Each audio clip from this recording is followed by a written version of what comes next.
परिंदों को मंजिल मिलेगी हमेशा, परिंदों को मंजिल मिलेगी हमेशा, ये फैले हुए उनके पंख बोलते हैं। वही लोग खामोश रहते हैं अक्सर, वही लोग खामोश रहते हैं अक्सर, ज़माने में जिनके हुनर बोलते हैं। जी हाँ, 4 राज्यों के विधानसभा चुनावों के परिणाम आ चुके हैं और 3 राज्यों में पूरी तरीके से भगवा लहर है। कांग्रेस का सूपड़ा साफ है। उनके पास एक सांत्वना पुरस्कार है तेलंगाना का। तेलंगाना वो राज्य जहां पर बीआरएस को लेकर नाराज़ी रही। बीआरएस का सत्ता विरोधी जो लहर चल रही थी उसका पूरा लाभ कांग्रेस ने उठाया और कर्नाटक के बाद अब तेलंगाना भी दक्षिण का एक बड़ा किला है जिसको उसने भेद लिया है। लेकिन इस जीत के बावजूद कांग्रेस में किसी भी तरह की खुशी नहीं देखी जा सकती और उसका बड़ा कारण यह है कि हिंदी पट्टी के 3 बड़े राज्य जो 2018 के चुनावों में सीधे सीधे उनकी झोली में थे, मध्य प्रदेश, छत्तीसगढ़ और राजस्थान, वो तीनों ही राज्य अब उनके हाथ से निकल चुके हैं। इसमें से मध्य प्रदेश पहले ही जा चुका था। 1.5 साल कमलनाथ की सरकार रहने के बाद वहाँ पर तख्ता पलट हो गया था। वहाँ पर ज्योतिरादित्य सिंधिया के धड़े के अलग हो जाने के बाद कमलनाथ की सरकार गिर गई थी और शिवराज सिंह चौहान की सरकार वहाँ पर कायम थी। बहुत सारे सवाल फिजाओं में तैरे, खूब ज़बरदस्त चुनाव प्रचार चला। तीनों ही राज्यों में सबसे बड़ी बात ये थी कि सामने कांग्रेस के मुख्यमंत्री 2 राज्यों में खड़े थे, राजस्थान में और छत्तीसगढ़ में, और मध्य प्रदेश में भी कमलनाथ सामने थे। लेकिन उन तीनों ही के सामने कांग्रेस के जो तीनों बड़े नाम थे, राजस्थान में अशोक गहलोत, छत्तीसगढ़ में भूपेश बघेल और मध्य प्रदेश में कमलनाथ, इन तीनों के सामने यदि कोई एक चेहरा, कोई एक व्यक्ति खड़ा था तो वो थे प्रधानमंत्री नरेंद्र दामोदर दास मोदी। प्रधानमंत्री मोदी को इस जीत का श्रेय दिया जा रहा है और दिया भी क्यों नहीं जाए। तीनों ही चुनावों में उन्होंने मंच से सीना ठोककर, जी हाँ, वही 56 इंच का सीना जिसकी बहुत चर्चा होती रही, बाकायदा कहा कि ये मोदी की गारंटी है, आप लिख लीजिए। मोदी ने जो कहा है वो करके दिखाएगा, सबका साथ सबका विकास। भाजपा ने दरअसल इस बार इन तीनों ही राज्यों में चुनाव बहुत अलग रणनीति के साथ लड़ा। मुख्यमंत्री पद के लिए कोई चेहरा नहीं दिया। राजस्थान में बहुत चाहने के बाद भी वसुंधरा राजे मुख्यमंत्री पद का चेहरा नहीं बनी। हालांकि यह रणनीति भी उनकी कामयाब रही कि वसुंधरा राजे सिंधिया से जुड़े हुए जो वोट हैं भाजपा के, वो नहीं छिटके। उनके साथ के लोग इस तरह की बगावत ना करें कि भाजपा मोदी मैजिक के बावजूद भी इनसे नुकसान पा जाए, और उसमें भाजपा सफल हुई, जो कि परिणाम बता रहे हैं। इसी तरह मध्य प्रदेश में शिवराज सिंह चौहान 18.5 साल का शासनकाल, लाडली बहना योजना की धमाकेदार सफलता सामने दिखाई दे रही थी। उसके बावजूद 160 सभाएं लेने वाले शिवराज सिंह चौहान को पीछे रखा गया, मुख्यमंत्री पद का चेहरा नहीं बनाया गया। हर विज्ञापन में प्रधानमंत्री नरेंद्र मोदी ऊपर सबसे बड़े थे और नीचे जेपी नड्डा, अमित शाह, उसके पीछे कतार में कहीं शिवराज सिंह चौहान खड़े हुए दिखाई देते थे। इसी तरह छत्तीसगढ़ में भी रमन सिंह न तो उस तरीके से चेहरा बन भी पाए थे, न उनको आगे रखा गया। हर विज्ञापन में वही नरेंद्र मोदी आगे, उसके नीचे फिर दूसरे भाजपा के शीर्ष नेता और पीछे कहीं कतार में कुछ जगहों पर रमन सिंह के फोटो। राजस्थान के विज्ञापन भी ठीक इसी तरह के थे और इसीलिए इसको कहा जा रहा है कि एक बार फिर मोदी का जादू चल गया। वो इसलिए कि वो आगे आए, फ्रंट फुट पर खेले और मोदी को सामने करके नीचे भाजपा ने पूरी रणनीति बनाई। ऑर्गेनाइजर में जो लेख छपा था कि केवल मोदी और हिंदुत्व के सहारे नहीं चल पाएगा, उससे सबक ये लिया शायद भाजपा ने कि मोदी और हिंदुत्व, इसको तो नहीं छोड़ा जा सकता, लेकिन नीचे रणनीति जोड़नी पड़ेगी। क्या रणनीति जोड़ी गई? 3 राज्य, मध्य प्रदेश, छत्तीसगढ़ और राजस्थान, तीनों के ही 3-3 वो बिंदु जो वहां पर भाजपा की जीत का बड़ा कारण बने। आसान लफ्जों में, बहुत सीधे तरीके से, बिना घुमाए फिराए समझने की कोशिश करेंगे इन 3 राज्यों के चुनाव परिणामों को 3-3 बिंदुओं के आधार पर।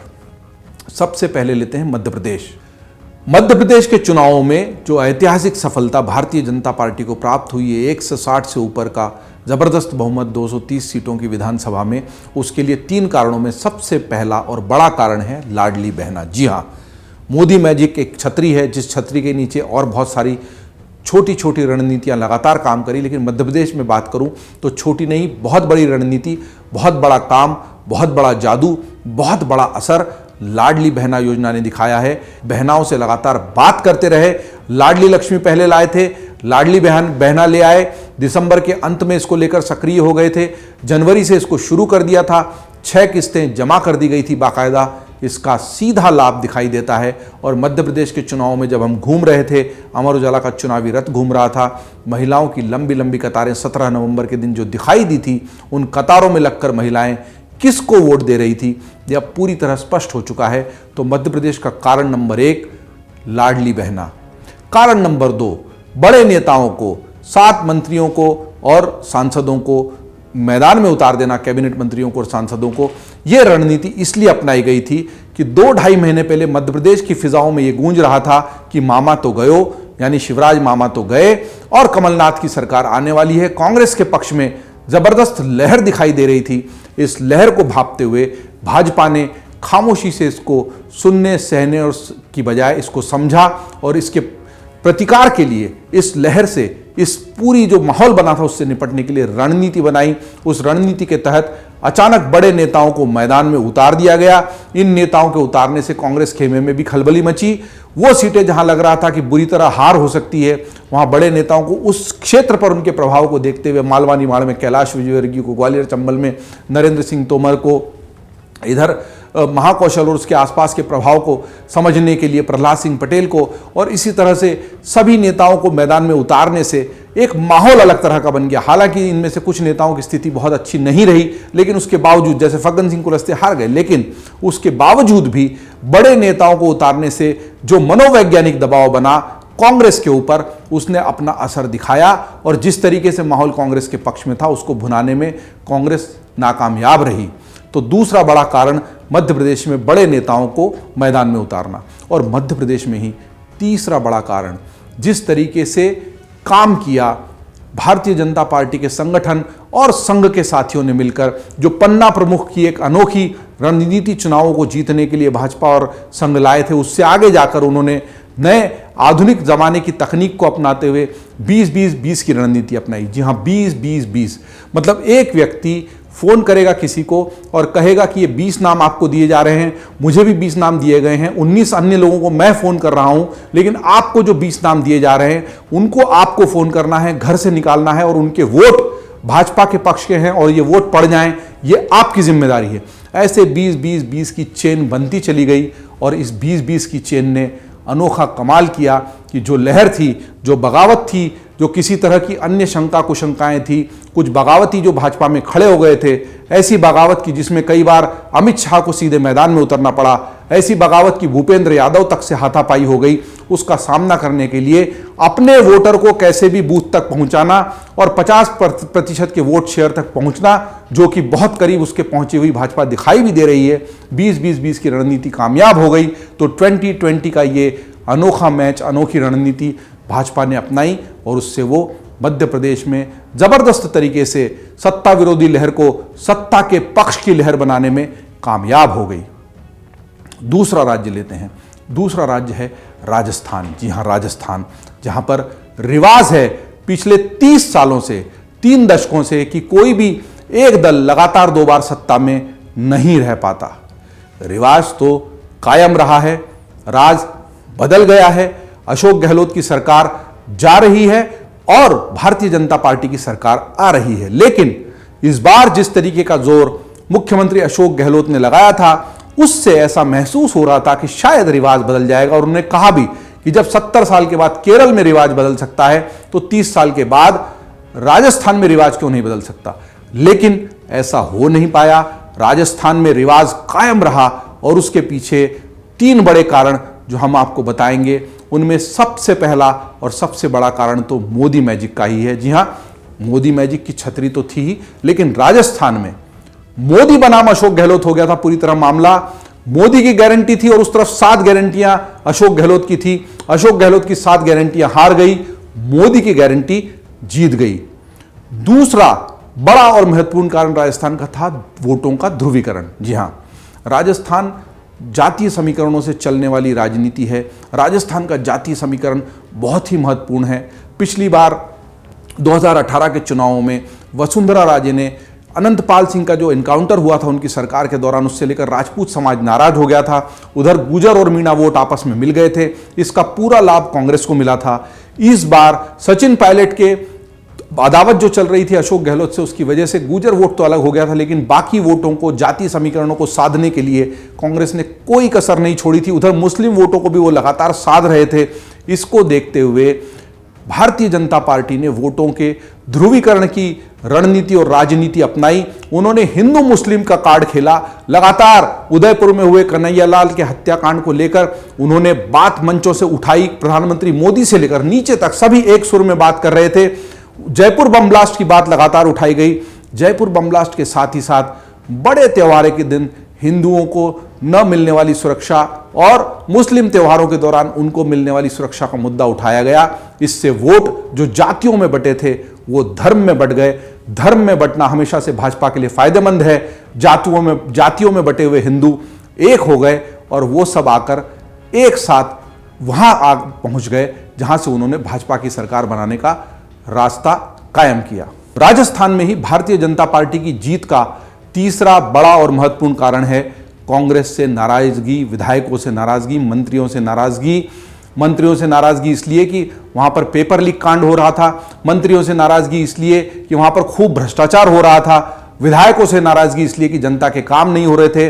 नेताओं से नाराजगी इसलिए कि बिजली के बढ़े हुए बिल आ रहे थे। जी हां, अशोक गहलोत ने अकेले योद्धा के तौर पर जबरदस्त किला कांग्रेस की तरफ से लड़ाया। उन्होंने रिवाज बदलने के लिए एड़ी चोटी का जोर लगा दिया, लेकिन ऐसा करने की बजाय अगर वो शुरुआत में 50-60 विधायकों और मंत्रियों के टिकट काटकर नए नेताओं को, नए चेहरों को स्थान देने की कोशिश करते तो शायद रिवाज बदल सकता था। कांग्रेस के नेताओं के खिलाफ जो नाराजगी थी उसको भांपने में कांग्रेस नाकामयाब रही। अशोक गहलोत की चली। संगठन का जो बड़ा नेतृत्व है, गांधी परिवार है, मल्लिकार्जुन खड़गे है, उनकी किसी की नहीं सुनी गई। अशोक गहलोत को लगा कि शायद वो इस तरीके से रिवाज बदलने में कामयाब होंगे। जादूगर हैं, जादू करना चाहते थे, जादू हो नहीं पाया। और कांग्रेस के नेताओं के खिलाफ इस नाराज़गी को बखूबी भांपा भारतीय जनता पार्टी ने। वोटों का ध्रुवीकरण किया, मोदी का मैजिक चलाया, मोदी की गारंटी दी और जातियों में बटे इस समीकरण को अपने पक्ष में करने में भारतीय जनता पार्टी सफल रही। अब बात करते हैं छत्तीसगढ़ की। जी हाँ, छत्तीसगढ़ वो राज्य जहाँ पर ये माना जा रहा था कि भूपेश बघेल अभी तो आए हैं और छत्तीसगढ़ वो राज्य है जो 2-2, 3-3 टर्म्स तक एक मुख्यमंत्री को रखता है। रमन सिंह को भी रखा था, तो ऐसा लगा था कि भूपेश बघेल का राज कायम रहेगा।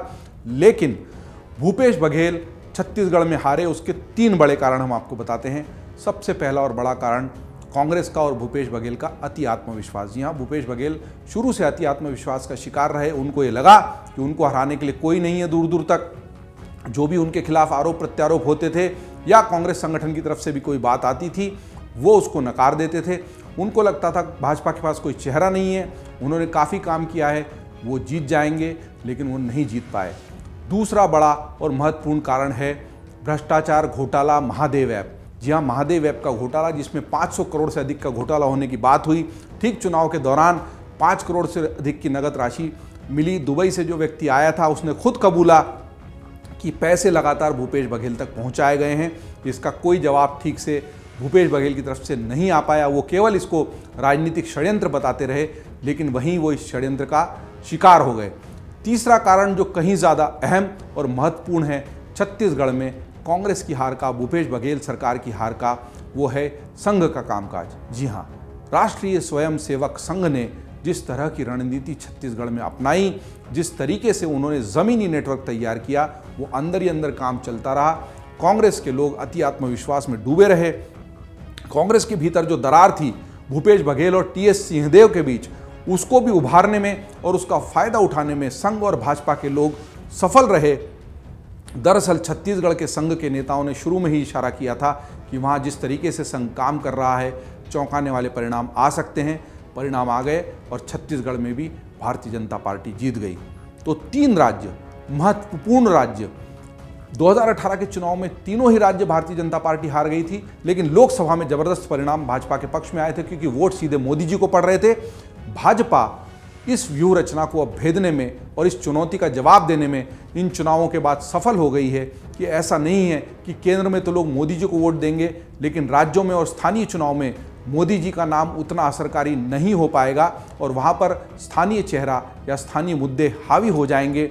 इस भ्रम को, इस मिथक को या पिछले चुनावों की वजह से स्थापित हुए इस तथ्य को भी बदलने में भारतीय जनता पार्टी इन चुनावों के बाद कामयाब हो गई है। उन्होंने बता दिया है कि मोदी मैजिक सर्वोपरि है। मोदी को आगे रखकर पीछे से अगर रणनीतिक उपाय किए जाएंगे, सही ज़मीनी रणनीति बनाई जाएगी, तो इस तरीके से चुनाव जीता जा सकता है। ज़बरदस्त तरीके से भगवा लहर को कायम किया जा सकता है। हिंदुस्तान के नक्शे में एक बार फिर भगवा रंग प्रमुखता से अपना प्रभाव दिखाते हुए सामने आ रहा है। दक्षिण अभी भी चुनौती बना हुआ है भाजपा के लिए, लेकिन मध्य में और उत्तर भारत में ज़बरदस्त तरीके से भारतीय जनता पार्टी ने फिर से अपनी पकड़ बना ली है। इसमें एक महत्वपूर्ण सबक कांग्रेस के लिए यह है कि चुनाव ज़मीनी काम कर रणनीति बनाकर, कार्यकर्ताओं के साथ आगे जाकर और रिस्क लेकर, जी हाँ, ये महत्वपूर्ण बिंदु है। और बात को समझो में हम यहाँ इसलिए ठहरना चाहेंगे क्योंकि बात को सही तरीके से समझना जरूरी है। भारतीय जनता पार्टी उस पार्टी के रूप में उभरी है जो लगातार चुनावी मोड में रहती है। हमेशा चुनाव उनके जहन में होता है और उसको लेकर रणनीति बनाती है, जोखिम लेती है। बड़े नेताओं को ज़मीन पर उतारना बड़ा जोखिम था, शिवराज को आगे नहीं करना बड़ा जोखिम था, वसुंधरा को नाराज करते हुए भी अपनी रणनीति पर कायम रहना बड़ा जोखिम था, केवल मोदी के चेहरे पर चुनाव लड़ना बड़ा जोखिम था। हार जाते तो यहीं पर मोदी की छवि को 2024 के चुनावों के ठीक पहले बड़ा धक्का लगता। 24 के चुनाव में फिर भी हो सकता है मोदी मैजिक चलता, लेकिन फिर भी जिस तरीके से मोदी मोदी किया गया, जिस तरीके से खुद आगे आकर हर मंच से प्रधानमंत्री मोदी भी खुद को आगे कर रहे थे, खुद को दांव पर लगा रहे थे, खुद की प्रतिष्ठा को सामने ला रहे थे कि मैं हूं, मोदी जी की गारंटी है, मेरी गारंटी है, वो जोखिम था, वो जोखिम उठाना पड़ा। कांग्रेस इस तरह के जोखिमों से बचती है। जोखिम उठाना तो दूर, वो अपने उन मंत्रियों और विधायकों के टिकट तक नहीं काट पाई जो काम नहीं कर रहे थे।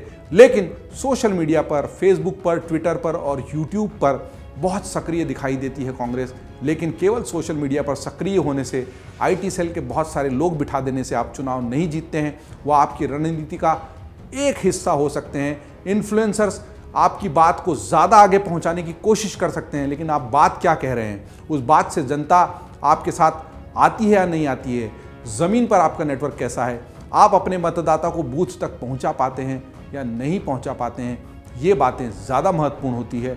शायद कांग्रेस इस हार से सबक ले।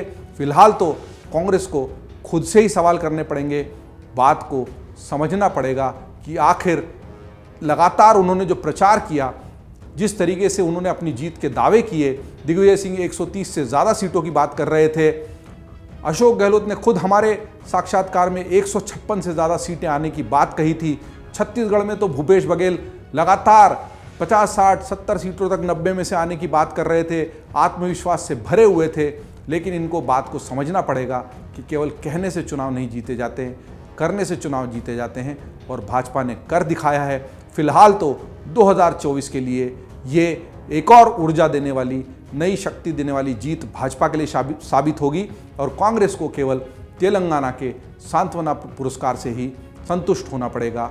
आप देखते रहिए अमर उजाला और समझते रहिए बात को हमारे साथ। अगर आप ये वीडियो YouTube पर देख रहे हैं तो हमारे चैनल को सब्सक्राइब करें और बेल आइकन को दबाना ना भूलें। अगर आप Facebook पर ये वीडियो देख रहे हैं तो हमारे पेज को लाइक करें।